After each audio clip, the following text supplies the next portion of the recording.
Hey everybody, it's Vita here at Emanate. Welcome to another Mindful Monday with the topic at hand is autonomy. So last video I had mentioned as individuals we have 5 core emotional needs: connection, trust, autonomy, attunement, and love. So what ends up happening is when our environment can't adequately support the development of these needs, we as younger individuals tend to adapt in order to get those somewhat met or to survive in whatever environment that we are in. So what is autonomy? Autonomy is really where you are paying attention to your inner signals. It's where you have the capacity to set really good boundaries, where your no means no and your yes means yes. It's the capacity to speak your mind without feeling fear or the sense of any repercussions. So a truly autonomous person is someone that does not experience their self-esteem in question or in jeopardy in any situation. They're really getting their approval from within.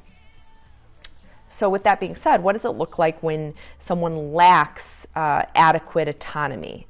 So some of the behaviors that can manifest are excessive niceness, even to those folks that might be mean to you. People pleasing. You might find yourself very agreeable in situations even when you're not agreeing.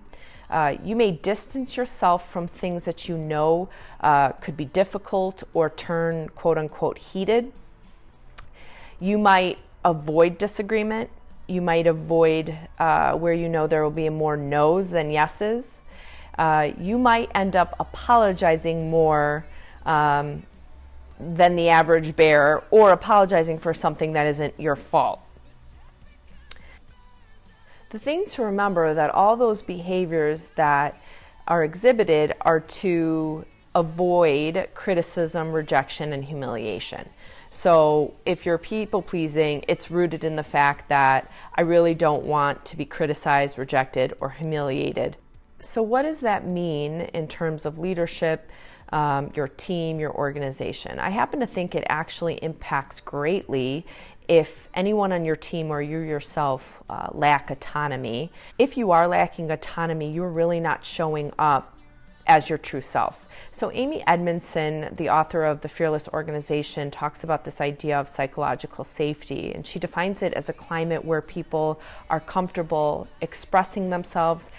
So ultimately, we do a disservice to people when we gravitate to the feel good versus acting in consciousness and responsibility.